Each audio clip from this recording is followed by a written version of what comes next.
Guys, I finally finished One for My Enemy by Olivia Blake, and as I told you in my last video, that this book is about a modern contemporary Romeo and Juliet. But in Romeo and Juliet, we have like one couple that in the end they died, both of them. In this book, there are like two couples, and the family rivalry, and we will see a lot of politics in this. It was a drag for me at some places, but overall, it's a third person narrative and it's a good book, so I will give it 4.5, maybe 4 point, no, I think 4.5. I will give it a 4.5. So it's a good read, you can read it. Like fantasy fiction, romance, or contemporary fantasy, you can say. And also, there is the family rivalry, there is magic, the families are witches, and there are two couples in them. One of them died, as in the end it's a spoiler, so it's like they have bad blood between these families, as we read in Romeo and Juliet. And yeah, there is a conflict between them, and that is sorted out in the end. So I think you should definitely read it.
So yesterday I finished Tomorrow by Gabrielle Zevin, and I have to tell you guys about that book. It's a story about three friends, mainly about two friends, and then there's a third friend that adds on. And it's not a romance story, it's like an adventure fiction. I won't say it's a sci-fi because it's all about games and the way the friend make games. One of them is a producer, and they kind of fell in love, but not that like a platonic sort of love. They never slept with each other, but the story is not about that. The story is about racism, sexism at some point, and then different cultures like Asian people, Japanese, Korean, living in America. So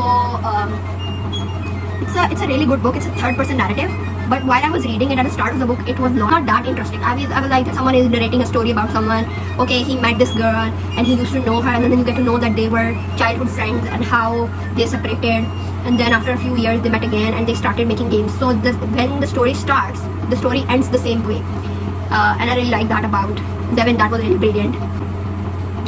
I'm just putting a lot of blush. I am going to meet a friend, and this is my makeup. It looks so bad by the way. The lighting is bad in my room. Okay. So overall, the book is really good. I could not read about games and stuff. I think I used to play Taken, Temple Run, Subway Surf, these type of games, childish games when I was a kid. And I used to play Monopoly too with my cousins. When I was growing up and I was separated from my cousins, I stopped playing all of these games. Even I cannot sit on a computer and play games.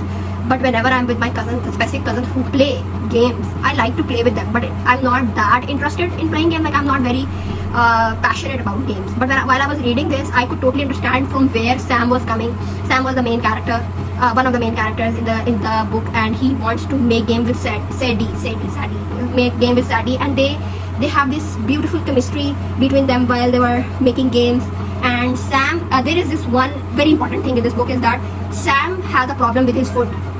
And while he was like around 26, 27, he was so into making games that he neglected his foot, and doctors has to cut his foot. And at that part, like the writer did not write in that way that you feel pity for Sam.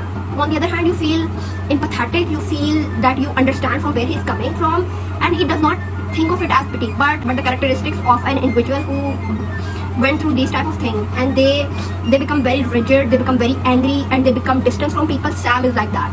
So I don't know if I've met these kind of people in life, but I think I have met few who has disabilities, but some of them were very rigid the way Sam was, but you don't feel pity at all. That was really good in the book. Like I did not feel any pity for Sam, even though he was the main character. I should have felt something, but I was empathetic, okay.